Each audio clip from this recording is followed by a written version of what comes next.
વિક્રમ સંવત 1978ની માગશર સુદ આઠમ તારીખ 7/12/1921ના શુભ દિવસે વડોદરા જિલ્લાના પાદરા તાલુકાના ચાણસદ ગામે શાંતિલાલ પટેલનો જન્મ થયો હતો. તેમના પિતાનું નામ મોતીભાઈ પટેલ અને માતાનું નામ દિવાળીબેન હતું. શાંતિલાલનું પ્રાથમિક શિક્ષણ ચાણસદમાં જ થયું. તેમને નાનપણમાં ક્રિકેટ રમવાનો ખૂબ જ શોખ હતો.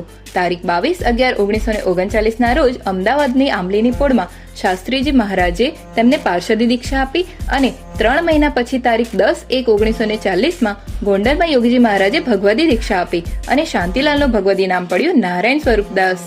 યોગીજી મહારાજે તેમને સંસ્કૃતનો અભ્યાસ કરવા માટે કપડવંજની સંસ્કૃત પાઠશાળામાં મોકલી આપ્યા. 1950ના વર્ષ સુધી અથાગ સેવાના ફળ સ્વરૂપે યોગીજી મહારાજે નારાયણ સ્વરૂપદાસને BAPSના પ્રમુખ બનાવ્યા અને તેઓ પ્રમુખ સ્વામીના નામે પ્રખ્યાત થયા.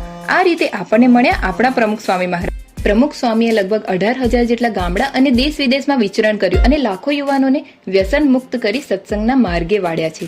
લાખો પરિવારોને તૂટતા બચાવ્યા છે. ખોટા માર્ગે ચડેલા અનેક યુવાનોને સાચા માર્ગે વાળ્યા છે.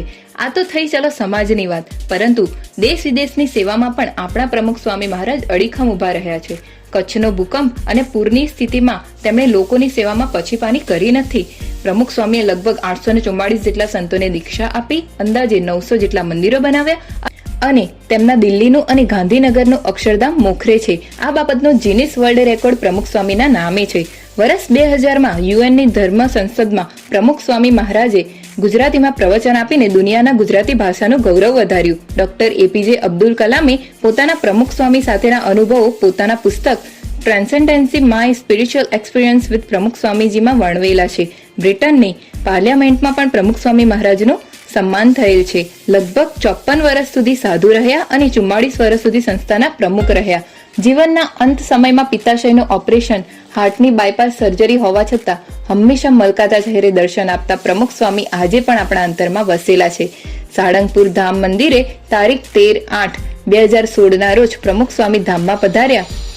બોટાદના સારંગપુર ધામ જવાનું થાય તો સારંગપુર હનુમાનજી મંદિરના પાછળના ભાગમાં પરમ પૂજ્ય પ્રમુખ સ્વામી મહારાજની સમાધિના દર્શન કરવાનું અચૂક ચૂકતા નહીં. દોસ્તો, જો તમને પ્રમુખ સ્વામીના જીવન વિશેનો આ નાનકડો વિડીયો ગમ્યો હોય તો લાઈક કરો અને અમારી ચેનલને સબસ્ક્રાઇબ કરો. અને હા, કોમેન્ટ સેક્શનમાં જય સ્વામિનારાયણ લખવાનું ભૂલતા નહીં.